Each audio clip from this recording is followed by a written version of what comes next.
Camila, ainda pegando o gancho que você acabou de falar, também veio pelo Instagram, a Josi Orsolim nos encaminhou a seguinte pergunta antecipadamente: como adequar as tarefas com a realidade do paciente sem parecer forçado? Eu quero pegar a pergunta dela e fazer um gancho em cima disso.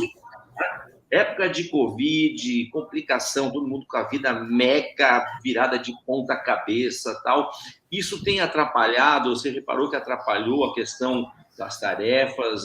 Tem alguma dica para dar para suas colegas e seus colegas de como dar um drible? Não sei, até porque tem gente convivendo muito em casa com o filho.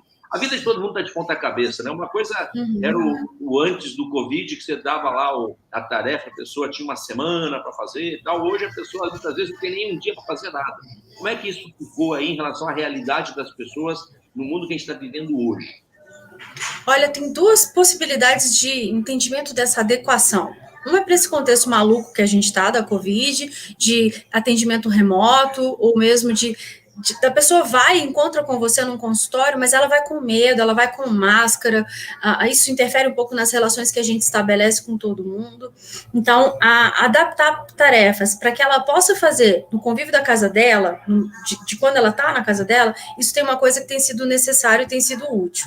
Muitas das tarefas, elas podem ser adaptadas para ser feitas mediada por tecnologia, igual a gente está fazendo esse encontro aqui hoje. Então, por exemplo, se a tarefa era conversar com alguém na rua, isso pode ser começado com dar oi a alguém num grupo de família, sabe? Que as pessoas te dão um bom dia e só aquelas pessoas com um pouco mais de 50 anos respondem. Pode ser você a pessoa que vai puxar a conversa naquele momento. E é tão válido quanto conversar com o vizinho ou alguma coisa assim.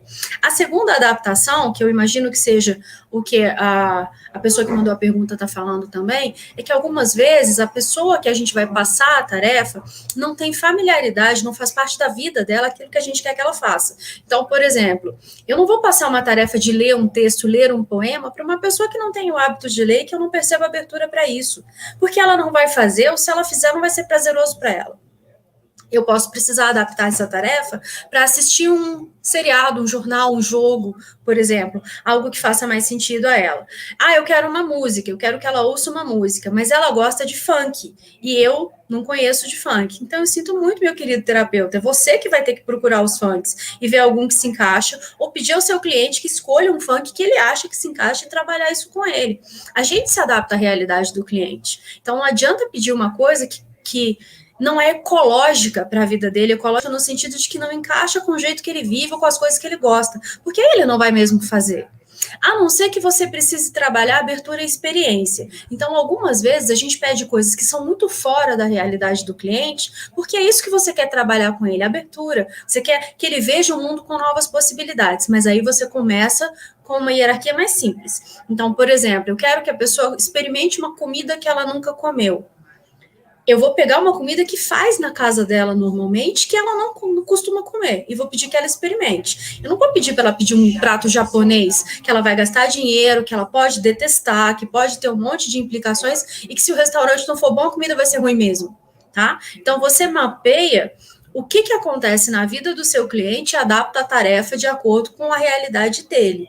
Isso é muito importante, especialmente se você atende gente de baixa renda.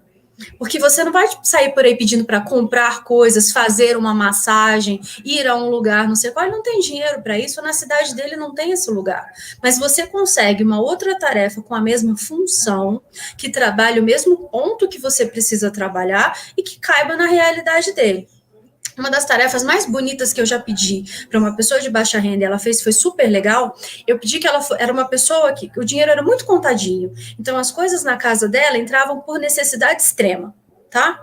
Não tinha nada comprado porque gostei e queria. Então, eu pedi a ela que fosse a uma loja do R$1,99, na época que as coisas custavam R$1,99 na loja, tá? Tudo basicamente era esse preço. E ela escolhesse para ela uma coisa até esse valor. Se ela quisesse, ela podia comprar. Se ela não quisesse, bastava ela escolher. Para mim, estava bom. Ela foi, ela fez o exercício, ela ficou mais de 2 horas numa loja sem conseguir encontrar nada que ela não fosse comprar porque era preciso para alguém. Ela não encontrou nada que ela quisesse, que fosse uma coisa que não tivesse uma função prática, mas ela quisesse ter. Ela voltou para casa, isso mexeu muito com ela emocionalmente, isso foi tema da nossa sessão seguinte, e ela achou que eu tinha pedido por causa disso. A minha pretensão de terapeuta era muito menor, eu só queria que ela tivesse uma coisa que ela quisesse, para eu começar a trabalhar com ela que ela merecia. Mas ela deu um passo além da minha tarefa e fez um processo muito mais bonito do que o processo que eu tinha pensado, sem gastar nenhum real, porque ela não comprou nada, tá? Então é possível fazer essas adaptações. Só vai exigir que a gente conheça a realidade das pessoas que a gente atende e que você trabalhe um pouquinho também essa flexibilidade pensando o que é que eu quero com essa tarefa. Por que é que eu estou pedindo isso para essa pessoa? Se você conseguir responder essas duas perguntas, é muito mais fácil adaptar a tarefa para a realidade da pessoa, mesmo para o contexto que a gente está agora, que é o contexto da Covid, e por toda essa mediação tecnológica que a gente tem que passar por ela. É possível. Oi, gostou desse vídeo? Aqui e aqui existem mais 2 links para você continuar assistindo um excelente material sobre psicologia. E aqui embaixo, um cupom de desconto para você comprar em nosso site. Tchau!